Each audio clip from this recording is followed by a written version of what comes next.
Good morning guys, റിദിനിയ. Game changer. Okay, വലിയൊരു പ്രതീക്ഷയോടെ ഒന്നല്ല സിനിമ പോയി കണ്ടതെങ്കിലും ഓക്കെ, പ്രതീക്ഷയ്ക്കുള്ളത് ഒന്നും ഉണ്ടായിരുന്നില്ല ഗൈസ്, അതാണ് സത്യം. ഓക്കെ, എന്താ പറയുക, എന്തെങ്കിലുമൊക്കെ പുതുമയുണ്ടാവുമെന്ന് കരുതി, പക്ഷേ ഒന്നുമില്ല. പഴയ ലഞ്ചം, രാഷ്ട്രീയം, എന്താ പറയുക, അമേച്ചർ, ഇതൊക്കെ തന്നെ. നമ്മുടെ ശങ്കർ സാറിൻ്റെ പടങ്ങളിൽ എന്തൊക്കെയാണോ ഉള്ളത് അതൊക്കെ ഇതിലും ഉണ്ട്. അതായത് നമ്മുടെ ശങ്കർ സാറിൻ്റെ തന്നെ മുതൽവൻ, ഓക്കെ, ശിവാജി, പിന്നെ നമ്മുടെ റീസെൻ്റായിട്ട് ഇറങ്ങിയ ഇന്ത്യൻ 2, ഇത് മൂന്നും കൂടി ഒരു മിക്സിയിലിട്ട് ഒന്ന് മിക്സ് ചെയ്ത് എടുത്തു കഴിഞ്ഞാൽ നിങ്ങൾക്ക് കിട്ടും ഗൈസ് ഗെയിം ചേഞ്ചർ. അതാണ് ഈ പടം. പ്രത്യേകിച്ച് എടുത്തു പറയാനൊന്നുമില്ല. ആകെ എനിക്ക് ഇഷ്ടപ്പെട്ടുള്ളത് ഈ പടത്തിലൊരു ഫ്ലാഷ് ബാക്ക് കുറച്ച് സീൻസ് വരുന്നുണ്ട്. അത് അത്യാവശ്യം എന്താ പറയുക, നമുക്ക് ഒരു കണ്ടെങ്കിലും ഇരിക്കാമെന്ന് നമ്മൾ പറയത്തില്ലേ, അത് കുഴപ്പമില്ലായിരുന്നു. അത്യാവശ്യം നന്നായിട്ട് അത് വർക്കൗട്ട് ആയിട്ടുണ്ടായിരുന്നു ആ ഒരു ഫ്ലാഷ് ബാക്ക് സീന്. ഞാൻ കൂടുതലൊന്നും സിനിമയെക്കുറിച്ച്, സിനിമയിലെ സീനുകളോ കാര്യങ്ങളോ ഒന്നും പറയുന്നില്ല, ബിക്കോസ് അതൊരു സ്പോയിലറായി പോകും. ബിക്കോസ് നിങ്ങൾ തന്നെ ആ സിനിമ കാണണം. ഞാൻ അതിനെക്കുറിച്ച് കൂടുതൽ പറഞ്ഞു കഴിഞ്ഞാൽ അത് സ്പോയിലർ ഇല്ലാതെ പറ്റത്തില്ല അത് പറയുകയാണെങ്കിൽ. കാരണം കുറേ ഉണ്ട് ഗൈസ്. അതായത് പടം തുടങ്ങി, അതായത് നമ്മുടെ ഗ്ലോബൽ സ്റ്റാർ രാം ചരണിൻ്റെ ഇൻട്രൊഡക്ഷൻ തുടങ്ങുക. പിന്നെ നമ്മുടെ ഗ്ലോബൽ സ്റ്റാർ രാം ചരൺ മാത്രമല്ല, ഈ പടത്തിൽ കുറേ പേരുണ്ട്, ആവശ്യത്തിനും അനാവശ്യത്തിനൊക്കെ ആയിട്ട് കുറേ പേരുണ്ട്. ഓക്കെ, സ്പെഷ്യലി എടുത്ത് പറയുകയാണെങ്കിൽ നമ്മുടെ പുഷ്പ സിനിമയിൽ അഭിനയിച്ച മംഗളശീലൻ ആളെ അറിയാമായിരിക്കുമല്ലോ. അതായത് സുനിൽ എന്നാണ് ആളുടെ പേര്. ആളിതിലൊരു ക്യാരക്ടർ ചെയ്തിട്ടുണ്ട്. ആ ക്യാരക്ടർ എന്തിനങ്ങനെ ആ ഒരു പ്രസൻറ്റേഷനിൽ ആ ക്യാരക്ടർ ചെയ്തു എന്ന് ചോദിച്ചാൽ അതിനൊരു ഉത്തരമില്ല.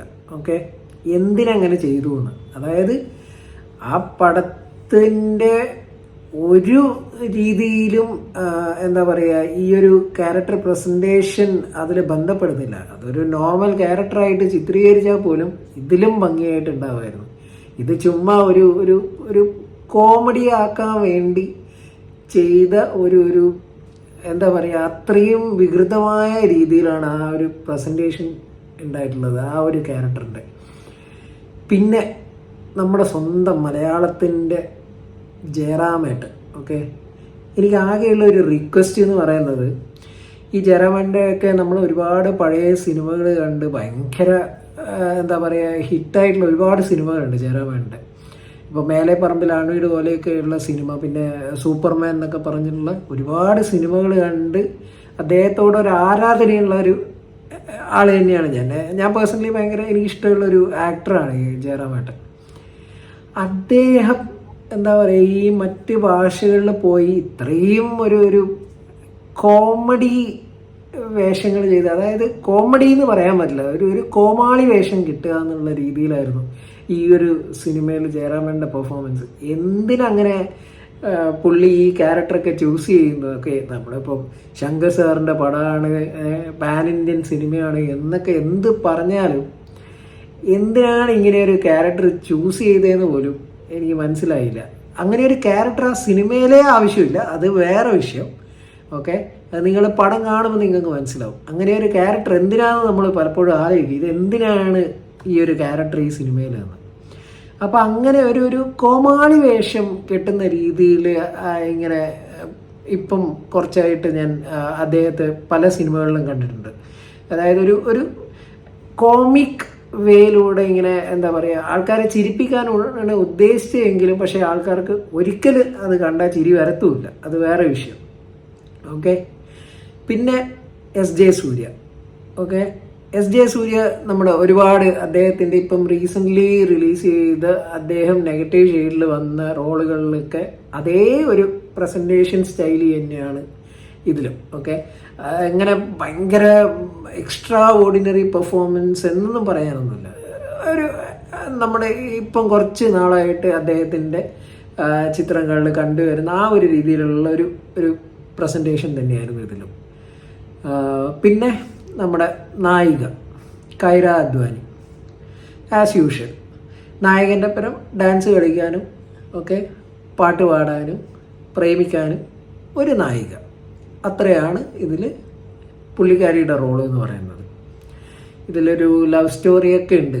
ഓക്കെ, ഇതൊക്കെ ഇപ്പോഴും ഇങ്ങനെയുള്ള ലവ് സ്റ്റോറിയൊക്കെ സിനിമയിൽ കാണിക്കേണ്ട ആവശ്യം എന്താണെന്ന് എനിക്ക് ഇതുവരെ മനസ്സിലായിട്ടില്ല. ഓക്കെ, എനിക്ക് തോന്നുന്നു പുള്ളി ഇപ്പോഴും അവിടെ കിടക്കുകയാണ്. നമ്മുടെ സ്വന്തം ഡയറക്ടർ സാറ് ശങ്കർ സാർ ഇപ്പോഴും 90s അല്ലെ 2000 നിൽക്കുകയാണ്. ഓക്കെ, ഒരു കാര്യം പറയാം, ഈ പടം ചിലപ്പോൾ ഒരു 2000 കാലഘട്ടത്തിലൊക്കെയാണ് ഈ പടം റിലീസ് ചെയ്തിട്ടുണ്ടെങ്കിൽ ചിലപ്പോൾ ഒരു സൂപ്പർ ഹിറ്റ് ആയിരിക്കും ഈ പടം. ഓക്കെ, ആ സമയത്താണ് ഇത് റിലീസ് ചെയ്തിരുന്നെങ്കിൽ. ഇപ്പോഴും പടം ഹിറ്റാവുന്നുള്ള കാര്യത്തിൽ ഉറപ്പാണ്. ബിക്കോസ് ഈ ഗ്ലോബൽ സ്റ്റാർ രാം ചരൺ എന്ന് പറയുന്നൊരു നായകൻ്റെ ഒരു ഫാൻസ് പവർ ഉണ്ട്. ഓക്കെ, അപ്പോൾ പുള്ളിയുടെ ഫാൻസിന് വേണ്ടിയിട്ടുള്ള കുറേ എലമെൻറ്റ്സ് ഈ പടത്തിൽ ആഡ് ചെയ്തിട്ടുണ്ട്. അപ്പോൾ അതുകൊണ്ട് ഫാൻസ് മാത്രം വിചാരിച്ചാൽ തന്നെ ഈ പടം എന്താ പറയുക, നമ്മൾ മറ്റേ 100 കോടി 200 കോടി എന്നൊക്കെ പറയുന്ന പോലെ അങ്ങ് പുഷ്പം പോലെ അതങ്ങ് പടമൊക്കെ കത്തിക്കയറിക്കോളും. അതിലൊന്നും യാതൊരു ഡൗട്ടും ഇല്ല, പടം ഹിറ്റ് തന്നെയായിരിക്കും. പക്ഷേ നമുക്ക് കാണുവാൻ ഒരു എന്താ പറയുക, നമ്മൾ പറയില്ലേ ഒരു നല്ല മൂവി കണ്ട ഒരു സന്തോഷം, അങ്ങനെയൊന്നുമില്ല ഈ പടം കണ്ടു കഴിഞ്ഞാൽ. എനിക്കൊരു ആവറേജ് ആയിട്ടാണ് തോന്നിയത്. പിന്നെ പടത്തിൻ്റെ ടെക്നിക്കൽ സൈഡ് നോക്കുവാണെങ്കിൽ സിനിമാറ്റോഗ്രാഫി തിരുവാണ്. ഓക്കെ, അത്യാവശ്യം നന്നായിട്ട് ചെയ്തിട്ടുണ്ട്. പിന്നെ edited by Shameer Muhammad and Ruben. Okay, അത് ആ സിനിമയിൽ കാണാനുണ്ട് ഗൈസ്. ആ ഒരു എഡിറ്റിംഗ് ഒരു പാറ്റേൺ അത് വിസിബിളാണ് ആ സിനിമയിൽ. എനിക്ക് തോന്നുന്നു ആ സിനിമ നമ്മൾ കുറച്ചെങ്കിലും നമ്മളെ കാണാൻ ആ സിനിമ പ്രേരിപ്പിക്കുന്നത് ഈ ഒരു എഡിറ്റിംഗ് ആൻഡ് മിക്സിങ് കൊണ്ട് തന്നെയായിരിക്കാം. ഓക്കെ, പിന്നെ മ്യൂസിക് ബൈ തമനസ്. കുഴപ്പമില്ല, മ്യൂസിക്കൊന്നും അങ്ങനെ ഭയങ്കര മോശമാണെന്നൊന്നും പറയാൻ പറ്റില്ല. ഒരു ആവറേജ് മ്യൂസിക്കാണ്. അങ്ങനെ നമുക്കൊരു ഇപ്പോൾ BGM ആണെങ്കിൽ പോലും അങ്ങനെ നമുക്കൊരു ഗൂസ് പംസ് ടൈപ്പ് ഫീലിംഗ് ഒന്നും അങ്ങനെ ഉണ്ടായിട്ടില്ല. പിന്നെ സോങ്സിനെ കുറിച്ച് പറയുകയാണെങ്കിൽ സോങ്സിൻ്റെ വിഷ്വൽസാണ്. അതായത് നമ്മുടെ പണ്ട് സെയിം ഡയറക്ടറുടെ തന്നെ സിനിമയിൽ ഇപ്പോൾ അന്യൻ എന്ന് പറഞ്ഞ സിനിമയിലെ അണ്ണൻ കാക്ക കൊണ്ടക്കാരി സോങ്ങിലൊക്കെ ഉള്ള ആ ഒരു ടൈപ്പ് ഓഫ് വിഷ്വൽ ഉണ്ടല്ലോ. അതായത് റോഡിലും മറ്റേ പോകുന്ന വാഹനത്തിനൊക്കെ പെയിൻ്റ് അടിച്ചിട്ടുള്ള പരിപാടി. ഇത് റോഡും വാഹനവും മാത്രമല്ല, ഒരു ഗ്രാമം മൊത്തം പെയിൻ്റ് അടിച്ചിരിക്കുക. ഓക്കെ, പിന്നെ ഈ നമ്മുടെ എന്തിരനിലെ ഇരുമ്പിലെ സോങ്, എനിക്ക് അതുമായിട്ടൊരു ചെറിയൊരു റിഫ്ലക്സ് തോന്നി. ഒരു പെർട്ടിക്കുലർ സോങ് ഉണ്ട് ഈ സിനിമയിൽ.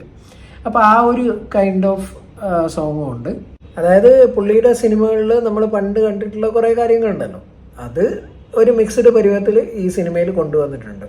ഓക്കെ, ഇതൊക്കെ തന്നെയാണ് ഗെയിം ചേഞ്ചറിൻ്റെ വിശേഷങ്ങൾ എന്ന് പറയുന്നത്. ബാക്കി ഞാൻ അധികം ആ സിനിമയെക്കുറിച്ച് പറയുന്നില്ല. നിങ്ങൾ പോയി കണ്ടിട്ട് അതിൻ്റെ അഭിപ്രായങ്ങൾ കമൻറ്റ് ചെയ്യുക. ഓക്കെ, അപ്പോൾ എല്ലാവർക്കും ഒരു ശുഭദിനം നേരുന്നു. Thank you for watching my video. പറ്റുവാണെങ്കിൽ വീഡിയോ ലൈക്ക് ചെയ്യുക, ഷെയർ ചെയ്യുക, ചാനൽ സബ്സ്ക്രൈബ് ചെയ്യുന്ന കാര്യം പരിഗണിക്കുക. Thank you.